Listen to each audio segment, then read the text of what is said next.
No, no, slick back. That's what I said. Slick back. No, nigga, I'm a pimp named Slick Back. Pimp named Slick Back. Pimp named Slick back. Nigga, are you deaf? I'm a pimp named Slick. Hai semua, perkenalkan nama saya Veronica Sinurat, saya dari kelas 12 MIPA 2. Di sini saya akan menjelaskan mengenai petunjuk adanya evolusi dari fosil. Nah, sebelum itu, teman-teman harus mengetahui dulu apa itu evolusi dan apa itu fosil. Evolusi ini adalah perubahan waktu dari makhluk hidup dari waktu yang sebelumnya hingga waktu yang sekarang. Nah, apa itu fosil dan kenapa para ilmuwan menggunakan fosil sebagai bukti dari terjadinya evolusi?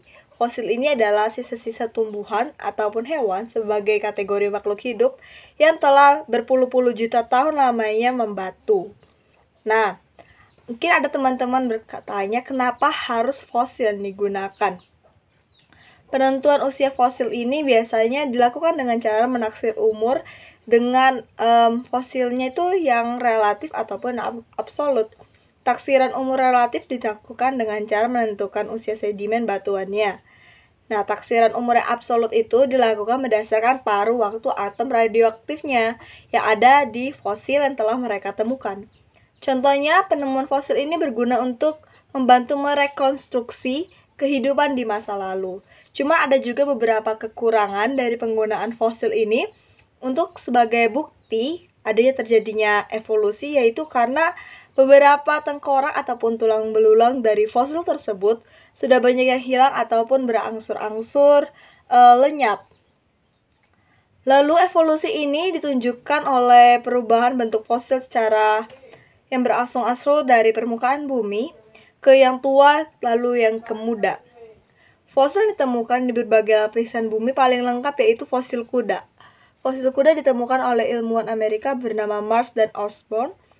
Kuda pertama kali hidup pada zaman Eocene 60 juta tahun yang lalu. Kuda itu diberi nama Hicrocataeum atau Eohippus. Hanya sebesar kucing pada waktu itu bentuk kuda ini.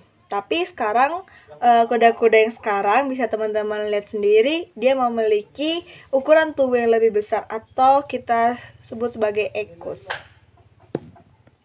Nah, untuk menemukan fosil-fosil tersebut sudah pasti menggunakan ilmu atau ilmu lain agar fosil itu dapat ditemukan. Contohnya, nama ilmu tersebut adalah paleontologi dan geologi. Paleontologi itu ilmu yang mempelajari tentang fosil, tumbuhan, dan juga binatang.